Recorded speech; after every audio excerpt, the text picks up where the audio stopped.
ಎಲ್ಲರಿಗೂ ನಮಸ್ಕಾರ. ನಾವು 7ನೇ ತರಗತಿಯಲ್ಲಿ ಓದುತ್ತಿದ್ದೇವೆ.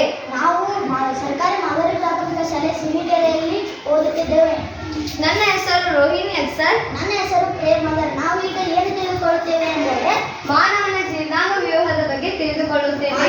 ಮಾನವನ ಜೀರ್ಣಾಂಗ ವ್ಯೂಹದ ಬಗ್ಗೆ ಅಂದರೆ ನಾವು ಸೇವಿಸುವ ಆಹಾರವು ಹೇಗೆ ಜೀರ್ಣವಾಗುತ್ತದೆ ಎಂದು ತಿಳಿದುಕೊಳ್ಳುತ್ತೇವೆ. ಹಾಗಾದರೆ ಮಾನವನ ಜೀರ್ಣಾಂಗ ವ್ಯೂಹದಲ್ಲಿ ಎಷ್ಟು ಭಾಗಗಳು ಭಾಗವಹಿಸುತ್ತವೆ? ಮಾನವನ ಜೀರ್ಣಾಂಗ ವ್ಯೂಹದಲ್ಲಿ 6 ಭಾಗಗಳು ಭಾಗವಹಿಸುತ್ತವೆ. ಹಾಗಾದರೆ ಅವು ಯಾವುವು? ಮೊದಲನೆಯದು ಬಾಯಿಯ ಕುಹರ,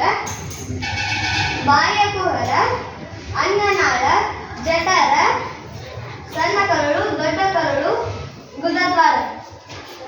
ಹೌದು, ಮಾನವನ ಜೀರ್ಣಾಂಗ ವ್ಯೂಹದಲ್ಲಿ 6 ಅಂಗಗಳು ಭಾಗವಹಿಸುತ್ತವೆ.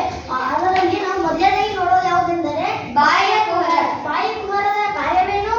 ಬಾಯಿಯ ಕುಹರವನ್ನು ನಾವು ತೆಗೆದುಕೊಂಡಾಗ ನಮಗೆ ಮೊದಲು ಕಂಡುಬರುವ ಅಂಗ ಯಾವುದೆಂದರೆ ನಾಲಿಗೆ. ನಾಲಿಗೆಯ ಕಾರ್ಯವೇನು?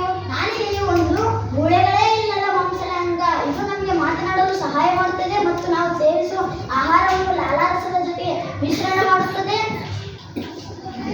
ಹೌದು, ನಾಲಿಗೆಯು ಆಹಾರದ ರುಚಿಯನ್ನು ತಿಳಿಸುತ್ತದೆ.